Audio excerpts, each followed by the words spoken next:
কিসের মাধ্যমে আল্লাহর নিকটবর্তী হয়? জোরে বলেন। নামাজের মাধ্যমে, সিজদার মাধ্যমে। সাহাবা আজমাইন বলেন আমরা কখনো কখনো দেখতাম পয়গম্বর নামাজ পড়তেন, আল্লাহর নবীর দিল এমন অবস্থা ছিল, নামাজের হালত ছিল এমন, নবী আমার নামাজে দাঁড়াইতেন, কখনো কখনো দেখতাম পয়গম্বর যেন কি খাবেন কি ধরবেন। সাহাবা আজমাইন নামাজের পরে ডাক দেয়া বলেন ইয়া রাসূলুল্লাহ, আপনি নামাজের ভিতরে কি যেন ধরতে যান, কি যেন খাইতে যান হুজুর। নবী আমার বলেন তোমরা কেমনে বুঝলা?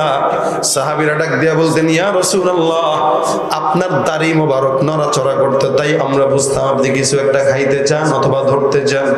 আল্লাহর নবী ডাক দিয়া বলেন সাহাবা আজমাইনের দল, আমি পয়গম্বর যখন নামাজ আদায় করি, আল্লাহ পাক নামাজের ভিতরে জান্নাতের ফলমূল আমি পয়গম্বরের চোখের সামনে বিছায়া দেয়। এটা হলো বান্দার নামাজের একাগ্রতা, যেটা বান্দার নফসকে ঠিক করে দেয়, বান্দাকে নিজেকে নিজে নিয়ে ভাবার চিন্তা ফিকির ঢোকায় দেয়। এই কারণে নবী বলেন নামাজ যদি পড়ো, এক সাহাবীর বেশে পয়গম্বরের কাছে জিবরিল ফেরেশতা এসে ডাক দিয়া বলেন ইয়া রাসূলুল্লাহ, ইবাদত যদি করা লাগে কেমনে করবে? ইবাদত কি, কেমনে করা উচিত? নবী আমার ডাক দিয়া বলেন আনতা আবুদাল্লাহা কাআন্নাকা তারা ফা ইন লাম তাকুন তারাহু ফা ইন্নাহু ইয়ারাক। ইবাদত বান্দা এমন ভাবে করবা যাতে তুমি ইবাদতের ভিতরে তুমি তোমার মাওলাকে দেখো। কাকে? মাওলারে দেখা সম্ভব? কথা কয় না? রাসূল বলেন ইবাদত এমন ভাবে করো আনতা আবুদাল্লাহা কাআন্নাকা তারাহু ফা ইন লাম তাকুন তারাহু ফা ইন্নাহু ইয়ারাক। নামাজের ভিতরে তুমি দাঁড়ায় গেলা, তোমার খেয়াল রাখবা তুমি তোমার মাওলারে দেখো। আর যদি তোমার দিলে খেলা হয়, তুমি তোমার দিলের হালতটা এমন রাখো আমি নামাজে দাঁড়াইলাম, কেউ না দেখুক, দেখেন কে? আল্লাহ পাক রব্বুল আলামিন 24টা ঘন্টা কোন বান্দাকে কেউ যদি না দেখেন, দেখেন আমার আল্লাহ।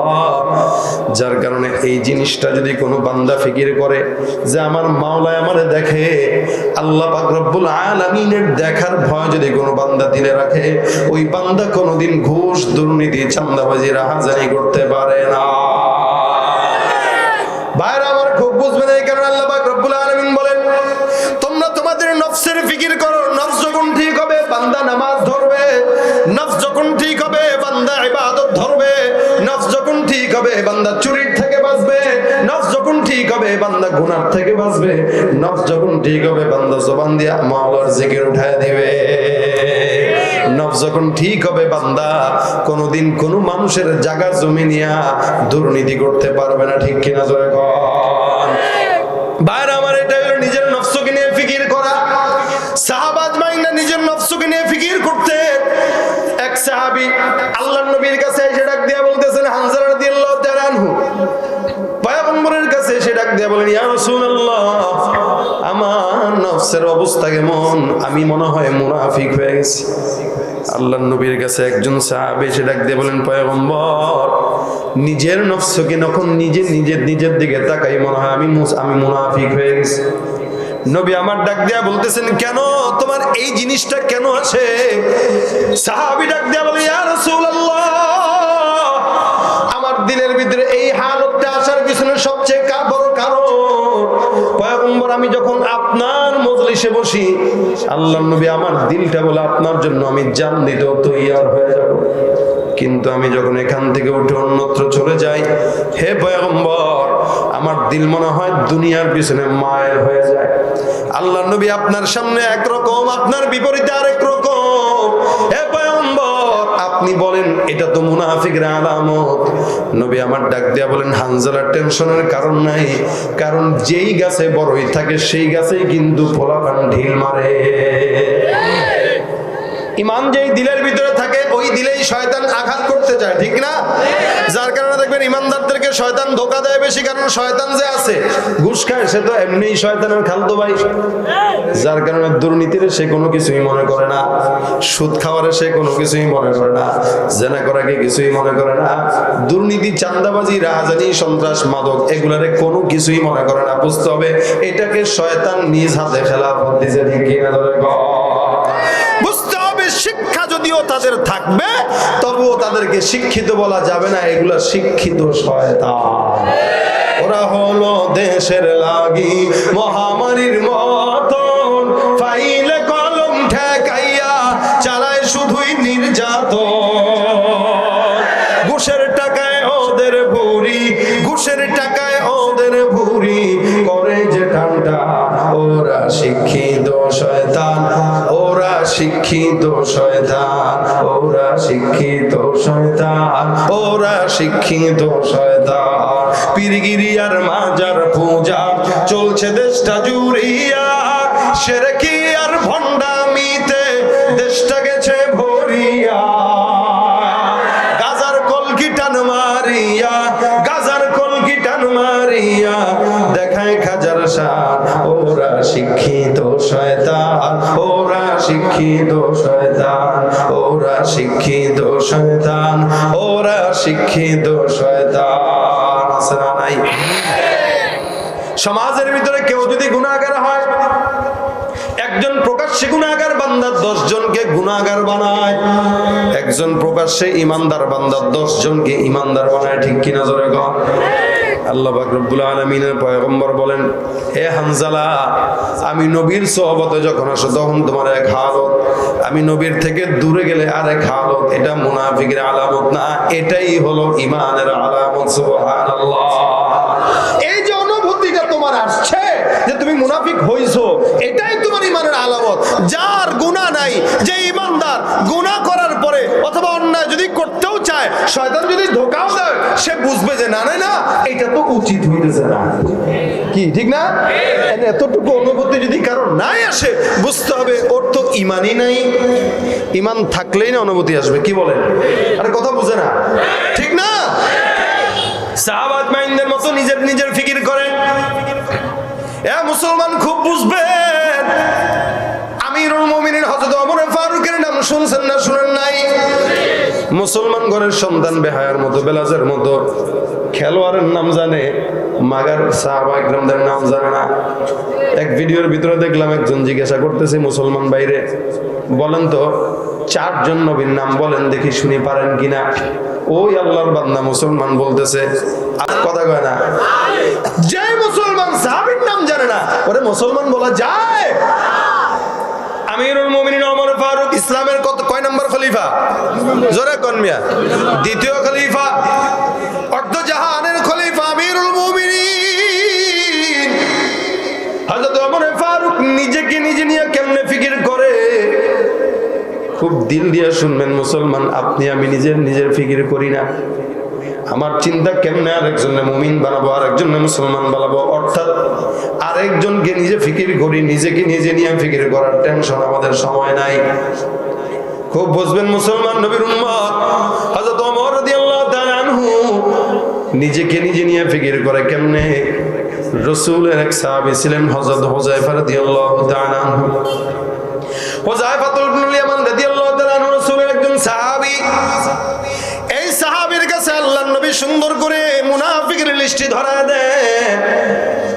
উনি জানতেন মদিনার ভিতরে মুনাফিক কে, মুমিন কে। ওমর রাদিয়াল্লাহু তাআলা আনহু একদিন হুযায়ফা রাদিয়াল্লাহু তাআলা আনহু ডাক দিয়ে বলতেছেন, হুযায়ফা বলো দেখি, আমি ওমরের নামটা ইমানদারের খাতায় আছে নাকি মুমিনের মুনাফিকের খাতায় আছে? কে বলতেছে? হযরত ওমর বলতেছে। এমন বড় একজন সাহাবী হযরত ওমর রাদিয়াল্লাহু তাআলা আনহু বলেন, বলো তো ইমানদারের খাতায় আছে নাকি আমার নামটা মুনাফিকের খাতায় আছে? আমিরুল মুমিনিন এই কথা শোনার পর হুযায়ফা ডাক দিয়া বলতেছে, আমিরুল মুমিনিন আপনি কি বললেন? এই জিনিসটা আমার পয়গম্বরের নিষেধ আছে, কাউরে বলা যাবে না। কেমনে আমি আপনারে বলি? আপনি নিজেকে নিজে নিয়ে এত ভাবার দরকার নাই। আল্লাহর নবী আমাকে বলছেন দরকার নাই কাউরে বলা, আমি বলতে পারবো না। হযরত ওমর রাদিয়াল্লাহু তাআলা মনের ভিতরে পেরেশান, আমি ওমরের নামটা যদি মুনাফিকের খাতায় থাকে তাহলে তো আমার অবস্থা বেগতিক হয়ে যাবে। অর্ধ জাহানের খলিফা আমিরুল মুমিনের মতো একজন সাহাবী, এই সাহাবী যদি এই জিনিস নিয়ে ফিকির করে আমি ঈমানদার না বেঈমান, তাহলে আপনার আমার কত ফিকির করা দরকার। হযরত ওমর রাদিয়াল্লাহু তাআলা বাসায় চলে গেলেন। দেখেন একজন আমিরুল মুমিনিনের ক্ষমতা থাকার পরেও হুযায়ফারে কিচ্ছু বলেন না। হুযায়ফা তারে বলেন নাই, আমিরুল মুমিনিন ঘরের ভিতরে চলে যায়। একদিন যায়, 2 দিন যায়, 3 দিন যায়, রাত্রিবেলা আমিরুল মুমিনিনের চোখে ঘুম আসে না। হযরত ওমরের টেনশন, আর মনে মনে ফিকির করে বলে, আল্লাহ, আমি আমিরুল মুমিনিন, এত বড় আমিরুল মুমিনিন হওয়ার পর যদি আমার নামটা মুনাফিকের খাতায় থাকে, তাহলে আমি ওমরের দাম মালিকের কাছে নাই। যে ওমর রাদিয়াল্লাহু তাআলা আনহু দুনিয়ার জমিনে জান্নাতের সার্টিফিকেট পাইছেন।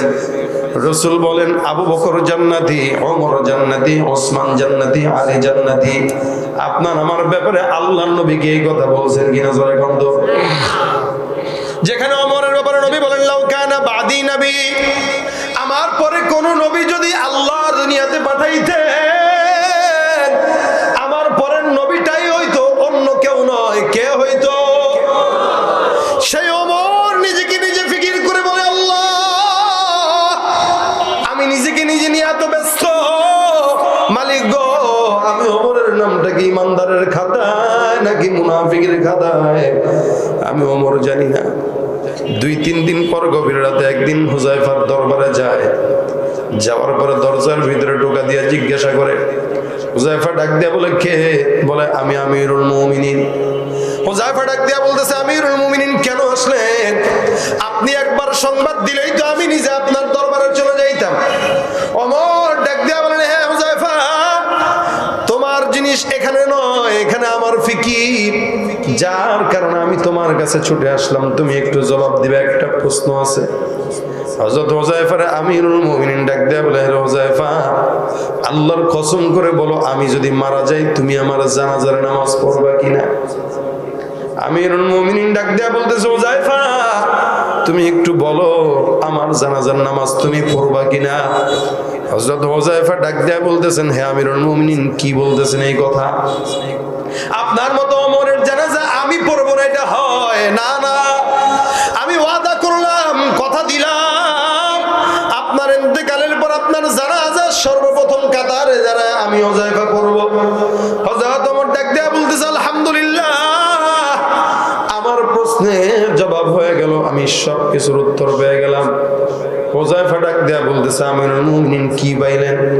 হযরত ওমর ডাক দেয়া বলতেছেন, হে হুযায়ফা, আল্লাহর নবী বলছেন, তুমিও জানো, তুমি সবার জানাজা পড়ো, মাগার মুনাফিকের জানাজা তুমি পড়ো না। এর দিন তোমার জিজ্ঞাসা করলাম, তুমি আমার জানাজা, আমার নামটা ইমানদারের খাতায় নাকি মুনাফিকের খাতায়, এটা সেদিন তোমার আমি বলতে বলছি, কিন্তু তুমি আমারে বলো নাই। আমার মাথায় চিন্তা আসছে, রাসূল যেহেতু নিষেধ করছে, তোমার একজন করে আমার শোভা পায় না। আমি জিজ্ঞাসা করলাম, তুমি আমার জানাজা পড়বা কিনা? যেহেতু তুমি হুযায়ফা মুনাফিকের লিস্টে থাকাওয়ালা, তুমি যদি আমার জানাজার নামাজ পড়ো, আমার বোঝা হয়ে গেল, আলহামদুলিল্লাহ, আমি ওমরের নামটা ইমানদারের খাতায় আছে, মুনাফিকের খাতায় নাই। সাহাবাত মাইন্দের ফিকির কিভাবে দেখেন? আপনার আমার ফিকির কি মনে করছেন? আপনি আমল দিয়ে মনে হয় জান্নাতে যাবেন? না না, আপনার আমার গুনাহ যতটুকু, এই গুনাহ নিয়ে কোনোদিন আল্লাহ জান্নাত পাওয়ার মতো আশা করা যায় না। হে নবীর উম্মত, এই কারণে নবী আমার ডাক দেয়া বলতেছেন, বান্দারা বেশি বেশি নিজের নফসকে নিয়ে ভাবো, নিজেকে নিয়ে ভাবো। কারণ নফস যার ঠিক, ইদা সলহাত সলহাল জাসাদু কুল্লুহু ওয়া ইদা ফাসাদাত ফাসাদাল জাসাদু কুল্লুহু আলা ওয়া হিয়াল কলব। খুব বড় সড় ওয়াজ দরকার নাই, ভাঙ্গা গলার 2-4টা কথা লাস্টে আপনাদেরকে বলবো, এটা মনে রাখবেন। রাজি আছেন তো ইনশাআল্লাহ? কোন মুমিন বান্দা মাহফিল আসবে, যদি শিখতেই না পারলো, এটা মাহফিল না। আসবো, বসবো, 2টা কথা শুনবো, শিখবো, বাসায় যাব, ইনশাআল্লাহ আমল করবেন, মাহফিলটা নাজাতের উসিলা হয়ে যাবে। ঠিক কিনা বলেন? নবী আমার ডাক দেয়া বলেন, নিজের ফিকির করো। কোন বান্দা নিজের ফিকির করে যদি ইনশাআল্লাহ আল্লাহ তারে বান্দার মতো বান্দা বানায় দেয়, গুনাহ আপনার আমার আছে, সবারই আছে, কিন্তু গুনাহ যে মাফ হয়েছে এটার কোনো গ্যারান্টি নাই। সাহাবা আজমাইনদের গুনাহ মাফ হয়ে গেছে, গ্যারান্টি আছে, কিন্তু আপনার আমার গ্যারান্টি নাই। আল্লাহ পাক নিজে বলেছেন, রাদিয়াল্লাহু আনহুম ওয়া রাদু আন, আল্লাহ পাক তাদের উপরে খুশি, আল্লাহর উপরেও তারা খুশি। কিন্তু আল্লাহ পাকের উপরে আমরা খুশি, মাগার আল্লাহ আমাদের উপরে খুশি নাই। ঠিক কিনা? এই কারণে ভাইরা আমার, গুনাহকে নিজের থেকে হেফাজত করার জন্য, গুনাহ থেকে নিজেকে হেফাজত করার জন্য নবী আমার বলেন, আল্লাহ পাক কোরআনে বলেছেন ফাসাব্বিহ বিহামদি রাব্বিকা ওয়াস্তাগফির। বান্দারা বেশি বেশি আল্লাহর নবী আপনি ইস্তেগফার করেন। নবী আমার ইস্তেগফার করা মানে নবী আমার কিন্তু গুনাহগার নয়। আল্লাহর নবীকে ইস্তেগফারের আদেশ দেওয়া মানে আপনাকেও আমাকেও আদেশ দেওয়া। এই কারণে নবী আমার বলেন, আমি প্রত্যেকদিন কমস কম 100 বার ইস্তেগফার করতাম। রাসূল সাল্লাল্লাহু আলাইহি ওয়াসাল্লাম প্রত্যেকদিন যদি 100 বার ইস্তেগফার করে, আপনার আমার কতবার পড়া দরকার? মনে করেন 1 কোটি বার পড়া দরকার। কিন্তু জিন্দেগিতে আমরা কোনোদিন দিনের বেলা 100 বার ইস্তেগফার পড়ি নাই, 5 বার ইস্তেগফার পড়ি নাই। যারা নামাজ আদায় করে, নামাজের পর কোনো মতে 2-4 বার পড়ে, এরপরে আর কোনো পড়ার সুযোগ নাই। এ মুসলমান, নিয়ত করেন, আজকের এই মাহফিল থেকে আসলাম যারা নিয়ত করব, ইনশাআল্লাহ যতদিন সমাজে আল্লাহ পাক হায়াত দান করে সব সময় ইস্তেগফারের আমল করব। ইস্তেগফারের মাধ্যমে সর্বপ্রথম 3টা ফায়দার কথা বলি। 1 নম্বর, পয়গম্বর বলেন, কোন বান্দা যদি ইস্তেগফার পড়ে, আল্লাহ পাক রব্বুল আলামিন ওই বান্দার সমস্ত গুনাহগুলো maaf করে দিবেন। সুবহানাল্লাহ। 2 নম্বর কি? ইস্তেগফার যদি কোনো বান্দা পড়ে, এই যে সরকার থেকে শুরু করে সমস্ত নেতৃস্থানীয় লোকরা বলতেছেন দুর্ভিক্ষ আসবে 2023-এ, বলতেছে না? এটা দুর্ভিক্ষ যে আসবে, আমি আপনাদেরকে বলতে পারি ইনশাআল্লাহ কেউ যদি ইস্তেগফারের আমল করেন, দুর্ভিক্ষ কোশ্চিন কালেও আপনার সামনে আসবে না। রাসূল বলেন, ইস্তেগফারের আমল যে বান্দা করবে, আল্লাহ পাক তার রিজিক অভাব দূর করে দিবেন। 1 নম্বর হইলো, কেউ যদি ইস্তেগফার করে কি হয়? বলেন বলেন বলেন, গুনাহ মাফ হয়। 2 নম্বর, কেউ যদি ইস্তেগফার করে কি হয়? অভাব দূর হয় রিজিকের। 3 নম্বর, কেউ যদি ইস্তেগফার করে বিপদ আপদ বালা মুসিবত থেকে আল্লাহ হেফাজত করেন। যা কিছু শুনলেন 2 দিনের মাহফিলে, এটা যদি ভুলেও যান কোনো সমস্যা নাই। আমি সর্বশেষে ভাঙা ভাঙা গলায় যে কথাগুলো বললাম ওগুলাও ভুলে যান, কোনো সমস্যা নাই। কিন্তু একটা জিনিস যদি মনে রেখে বাসা পর্যন্ত নেন, আজকের মাহফিলে যারা আসলাম প্রত্যেকে যাব ইস্তেগফারের আমলটা নিয়ে ইনশাআল্লাহ। খেত খামারে কাজ করেন, দোকানপাটে কাজ করেন, চাকরিজীবী চাকরি করেন, চেয়ারম্যানই করেন, বাজারে দোকানপাট আছে বসে আছেন, হাতের কাজ আছে, পায়ের কাজ আছে, জবানের কোনো কাজ নাই। জবানের কাজ একটাই উঠায় রাখবো, আস্তাগফিরুল্লাহ আস্তাগফিরুল্লাহ আস্তাগফিরুল্লাহ আস্তাগফিরুল্লাহ। পড়ে না? আস্তাগফিরুল্লাহ আস্তাগফিরুল্লাহ আস্তাগফিরুল্লাহ আস্তাগফিরুল্লাহ। রাজি আছেন না? নাই? পড়বেন তো ইনশাআল্লাহ। প্রত্যেকে যদি এই আমলটা বাসা পর্যন্ত নেয়, আজকের মাহফিল কামিয়াব। আমি যে কষ্ট করে কথা বলতেছি, মনে হচ্ছে শরীর ভেঙে পড়তেছে। এরপরও যে কথা বললাম, এখানে আমার ফায়দাটা কি? আমার ফায়দা হইলো, আমি বাসা পর্যন্ত যাব, গাড়িতে বসে থাকবো, আপনারা ইস্তেগফার করবেন, আমি গাড়িতে বসে সওয়াব পাবো। আপনারাও যদি আবার কাউকে বলেন, সেও যদি এভাবে পড়ে, আপনিও ঘরে বসে বসে সওয়াব পাবেন। ইস্তেগফার বান্দার রিজিকের বন্ধ দুয়ার খুলে দেয়, বিপদের দুয়ার বন্ধ করে দেয়, বান্দার গুনাহ মাফ করে বান্দাকে পবিত্র বানায় দেয়। নিজের ফিকির নিজে করেন, অন্যের টেনশন করা দরকার নাই। কারণ আপনার আমার অসংখ্য গুনাহ আল্লাহর কাছে ভিডিও করা আছে। দুনিয়াতে যদি আমাদের ভিডিও কারো কাছে থাকে, 10 লাখ টাকা দিয়ে হলেও সেটারে আমরা ভাঙাইতে চাই যে ভাই ডিলিট করে দেন, কত লাগবে নেন। মানুষের মোবাইল থেকে ভিডিও ডিলিট করতে পারবেন, আল্লাহরটা থেকে পারবেন নি? সম্ভব? আমারও যে গুনাহ আছে, আল্লাহ যদি ধরে ভাই, আল্লাহর কসম, নাজাত পাওয়ার কোশ্চিন কালেও প্রশ্ন উঠতে পারে না। কিন্তু মনে রাখবেন, আল্লাহ পাক বান্দারকে আমলের কারণে জান্নাত দেন না, আল্লাহ পাক আল্লাহর রহমতে দেন, এবং বান্দা কিছু উসিলা তালাশ করবে, সেই উসিলার মাধ্যমে দেন। উসিলা কি উসিলা? আজকের মাহফিলে আপনারা আসছেন, বসছেন, আমলটা নিয়ে গেলেন, আল্লাহর হয়তো ফেরেশতারা লিখে রাখলো, এটা বলবে আল্লাহ এই বান্দাটা একটা উসিলা নিয়ে আসছে। বলে কি? সারা জিন্দেগি উল্টা পাল্টা কাজ করছে, কিন্তু একটা মাহফিল থেকে একটা আমল শিখছিল, যে আমলটা সে সবসময় পড়তো। আল্লাহ বলবে যা, ওইটার উসিলা বান্দারা জান্নাত দিয়ে দেয়। এর চাইতেও নিচু উসিলা দিয়ে আল্লাহ জান্নাত দিছে। আমি শোনাই হাদিস আপনাদেরকে। রাসূল বলেন, কোনো এক বান্দা বেঈমান কোশ্চিন কালেও কোনোদিন ইবাদত বন্দেগী করে নাই। এই গুনাহগার বান্দা রাস্তা দিয়ে হেঁটে যাচ্ছে, একটা কুকুরকে দেখছে, কুকুর রাস্তার পাশে কাতরাইতেছে পিপাসায়। আল্লাহ নবী সাল্লাল্লাহু আলাইহি সাল্লাম বলেন, কুকুর যখন রাস্তার পাশে পিপাসায় কাতরায়, ওই বেঈমানটা নিজের পায়ের মোজাকে খুলে কুয়ার ভিতরে ঢুকায় পানি উঠায় কুকুরকে খাওয়াইছে। রাসূল সাল্লাল্লাহু আলাইহি ওয়াসাল্লাম বলেন, আমার আল্লাহ পাক ওই বান্দার এই ছোট্ট একটা সৃষ্টির প্রতি মায়া দয়া এতটুকু উসিলায় বান্দারে জান্নাতি বানাই দিস। একটা কুকুরকে পানি পান করানোর মাধ্যমে যদি কেউ জান্নাতি হয়, তাহলে ইস্তেগফারের আমল করলে কি হবে না? আমরা পারি না। আমরা মাহফিলে আসি, 2-4টা আলোচনা শুনি, চিল্লাচিল্লি করি, ও হুজুরে জমাইছে গো। আমাদের মন মানসিকতা এটাই, আজকে হুজুরে জমাইছে না, আজকে হুজুরের জমাইতে পারে নাই, আজকে দুর্বল ছিল। বিষয়টা এমন হয় না? এটা কি জমানোর জায়গা? আমি কখনো কখনো ইচ্ছাকৃত, অনেক মাহফিলে হয়, আমি যুবকদের উচ্ছ্বাস দেখার পরে ইচ্ছাকৃত আমি বয়ান খারাপ করি। কেন? আমি দেখি, আমি আগেই বলে নেই যে আজকে সুর দিব না, কিচ্ছু বলবো না, দেখবো আপনারা বসেন কিনা। যখন দেখি সুর ছাড়া কথা বললেও বসতেছে, তখন তাদেরকে আমি পরবর্তীতে যা চাই সেটা দেই। কিন্তু কিছু কিছু প্রোগ্রামে এমন হয় যে এমনিই হয়, কিন্তু আমাদের অবস্থা এমন হয়ে গেছে যে প্রোগ্রামে আসছি, বক্তা একটু তাকবীর উঠাবে, মাঠ থেকে গরম গরম আওয়াজ উঠবে, ঠিকঠাক আওয়াজ উঠবে, নারায়ে তাকবীরের ধ্বনি উঠবে, 2-4টা গজল গাবো সুর দিয়া, চিল্লান দিয়া 2-4টা হুঙ্কার দিব, বাস শরীর গরম করে বাসায় যাব, সকালে ফজরের নামাজ কম্বলের নিচে গরম করে পড়বো। এটাই বাস্তব না? কিন্তু এটা হওয়া উচিত ছিল না। এটা জমানোর জিনিস না, এটা ইসলাহের জিনিস, এটা ইসলাহের জায়গা। এখান থেকে গুনাহগার হয়ে আসবো, নেককার হয়ে যাব। কি বলেন? এখানে বেনামাজি হয়ে আসবো, নামাজি হয়ে যাব। এখানে গুনাহগার হয়ে যাব, ইস্তেগফারের আমল নিয়ে যাব। এটাই হওয়া উচিত, এটাই হওয়া উচিত। আল্লাহ পাক এটাই করার তৌফিক দান করে, বলেন আমিন। যা আসছেন এখানে আপনারা কখনো কখনো ভাই গুনাহের উসিলা খুঁজবেন, যে আল্লাহ গুনাহটা এই উসিলায় মাফ করে দিও। আজকে সর্বশেষ আপনাদের কাছে আমি আরেকটা উসিলার জন্য বলবো, আপনারা যথেষ্ট দান করেছেন আলহামদুলিল্লাহ। আমি এটা সম্পূর্ণ ভিন্ন আঙ্গিকে বলতেছি। মনে করেন আল্লাহর কাছে আপনি নিয়ত করে 1000 টাকা দিবেন, 500 টাকা দিবেন। আল্লাহ বলেন ওয়াকরিদুল্লাহ করদান হাসানা, আল্লাহকে করজে হাসানা দাও। আচ্ছা, আল্লাহর কি টাকা দরকার আছে? আল্লাহ ঘর বানাবে?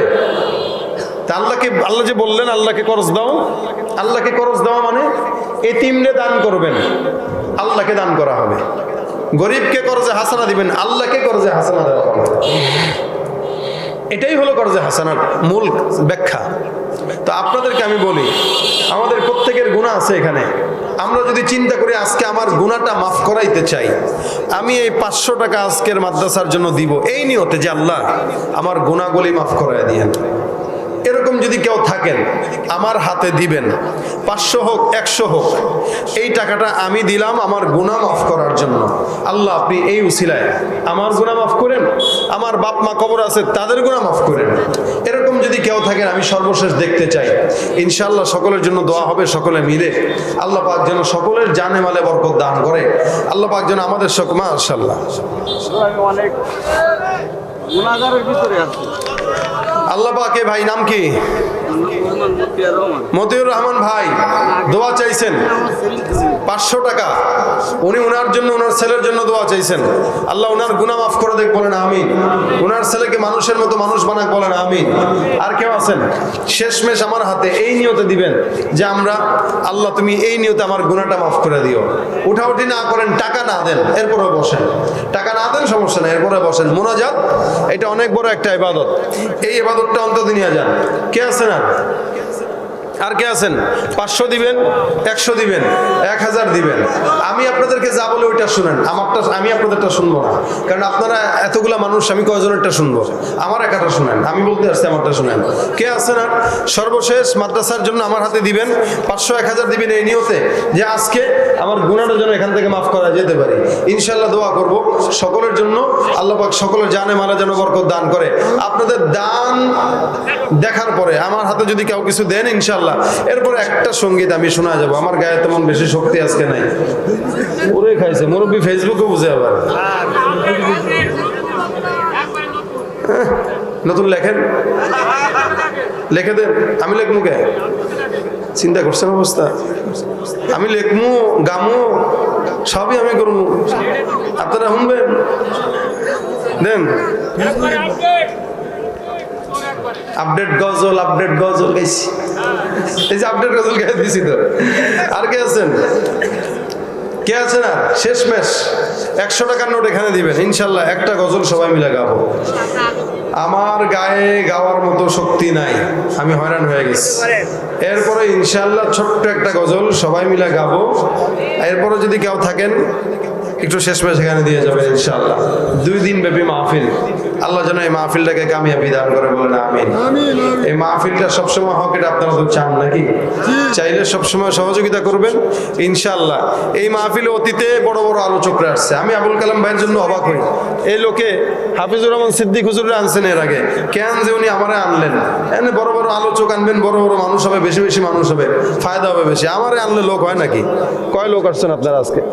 এজন্য এই লোকও কম হয়েছে, কালেকশনও কম হয়েছে। এটা দোষ আমার মতো ছোট বক্তারা এত বড় মাহফিলে আনবেন না, তাহলে ঠক খাবেন।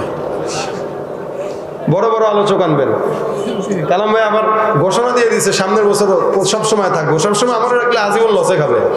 এই জন্য আলোচক আনতে হবে, বড় বড় আলোচক, যারা এই আলোচক জগতের বস, তাদেরকে আনবেন। উনি পারে চাইলে আনতে, আমারও দিছে আর কি আজকে এমনি অযথা আনছে। আমার এই শরীর টলির অবস্থা ভালো না, আপনারা একটু লাস্টে থাকলে একটু দান করেন। আমি সবশেষে ইনশাল্লাহ সুন্দর একটা সঙ্গীত গাবো। মাশাআল্লাহ। এই জুবাইরের জন্য দোয়া করেন, কালাম ভাইয়ের ছেলে, খালি আসলে আমার দিকে তাকায় থাকে সে। আচ্ছা বুঝছি আপনারা অনেক দিয়েছেন, আলহামদুলিল্লাহ। একটা গজল হবে, সবাই মিলে গাবো, রাজি? রাজি ইনশাল্লাহ। গেল বছর মাহফিলের সময় এই জায়গাটা, এই জায়গা আমরা যে জায়গায় মাহফিলটা করি, হ্যাঁ, এই মাহফিলের পরে উনি মারা গেছে। এই জায়গার মালিক, জি, এই জায়গার মালিক মাহফিলের পরে মারা গেছে। আমাদের আজকের সমস্ত সওয়াব তার কবর আল্লাহ পাক পৌঁছায় দেখ, আল্লাহ তার কবরকে জান্নাত বানায় দেখ, বলেন আমিন।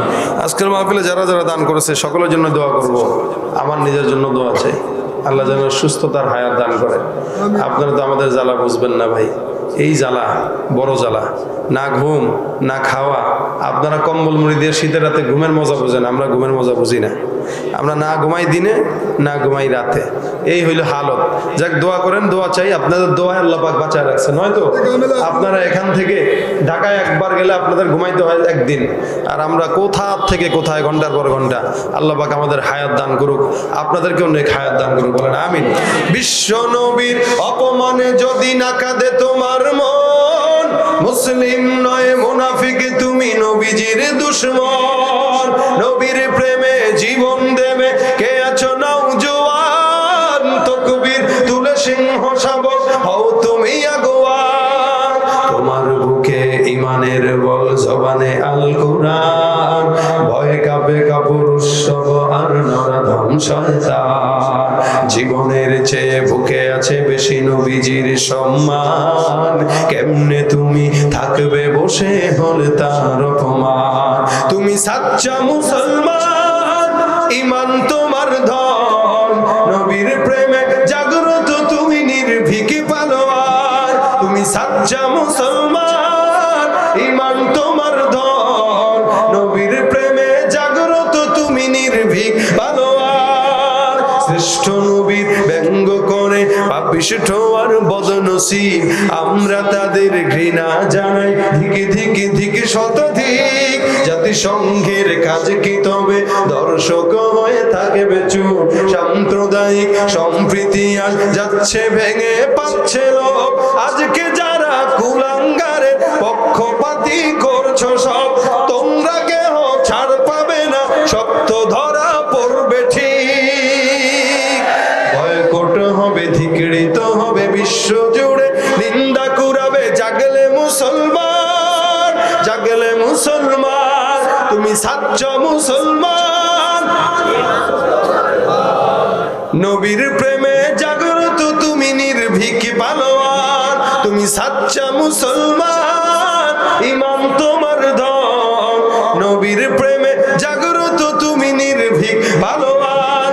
তুমি সাচ্চা মুসলমান, ইমান তোমার ধন, নবীর প্রেমে জাগ্রত তুমি নির্ভীক পালোয়ান। লিল্লাহে তাকবীর।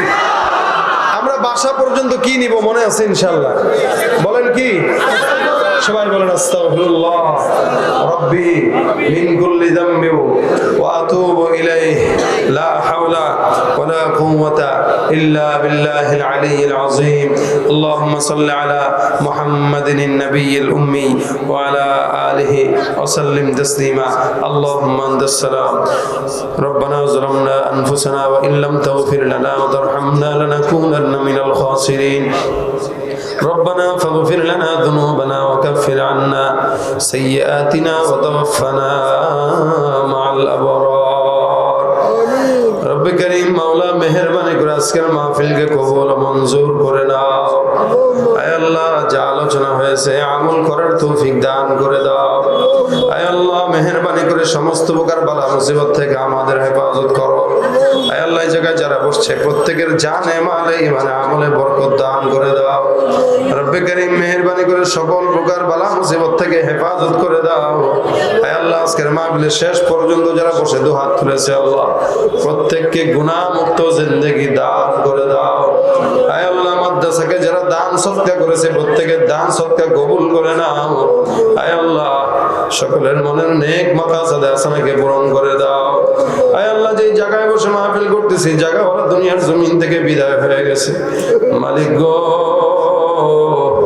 জায়গাওয়ালার কবরগুলোকে জান্নাতের বাগান বানায়া দাও আয় আল্লাহ মাদ্রাসার উস্তাদ ছাত্র সবাইকে কবুল করে নাও আয় আল্লাহ আবুল কালাম ভাই আল্লাহ অনেক মেহনত করেছেন আয় আল্লাহ ওনাকে সুস্থতার হায়াত দান করে দাও আয় আল্লাহ পূর্ণতার সাথে ঈমানের সঙ্গে তুমি আল্লাহ হায়াত দান করে দাও আল্লাহ আজকের মাহফিলে যারা টাকা দিয়ে শ্রম দিয়ে মেধা দিয়ে বুদ্ধি দিয়ে পরামর্শ দিয়ে সহযোগিতা করেছে প্রত্যেকের সহযোগিতা তুমি কবুল ও মঞ্জুর করে নাও রব্বে কারীম মেহেরবানি করে অসুস্থ যারা আছে সুস্থতার হায়াত দান করে দাও অভাবগ্রস্তদের অভাব দূর করে দাও ঋণগ্রস্তদের ঋণ পরিশোধ করার তৌফিক দিয়া দাও আয় আল্লাহ মেহেরবানি করে আমাদের সকলকে দিনদার নেককার হিসেবে কবুল ও মঞ্জুর করে নাও ইস্তিগফারের আমল তুমি আমাদের জবানের ভিতরে জারি করে দাও আল্লাহ রব্বে কারীম যাদের মা নাই দুনিয়ার জমিন থেকে বিদায় হয়ে গেছে বাবা দুনিয়ার জমিন থেকে বিদায় হয়ে গেছে মালিক গো এই মা বাবার কবরগুলোকে আল্লাহ তুমি জান্নাতের বাগান বানায় দাও আয় আল্লাহ যাদের মা বাবা জীবিত আছে সুস্থতার হায়াত দাও আয় আল্লাহ আমাদের সকলকে ঈমানের হায়াত দান করে দাও জীবনে একবার হলেও তোমার হাবিবের রওজা জিয়ারত করার তৌফিক দাও যারা একবার গেছে মালিক গো বারবার যাওয়ার তৌফিক দান করে দাও আল্লাহুম্মা সাল্লি আলা রূহি মুহাম্মাদিন ফিল আরওয়াহ ওয়া সাল্লি আলা জাসাদি মুহাম্মাদিন ফিল আজসাদ ওয়া সাল্লি আলা কবরি মুহাম্মাদিন ফিল কুবুর রব্বিরহামহুমা কামা রব্বায়ানি সগীরা রব্বিরহামহুমা কামা রব্বায়ানি সগীরা سبحان ربك رب العزة عما يصفون وسلام على المرسلين والحمد لله رب العالمين السلام عليكم ورحمة الله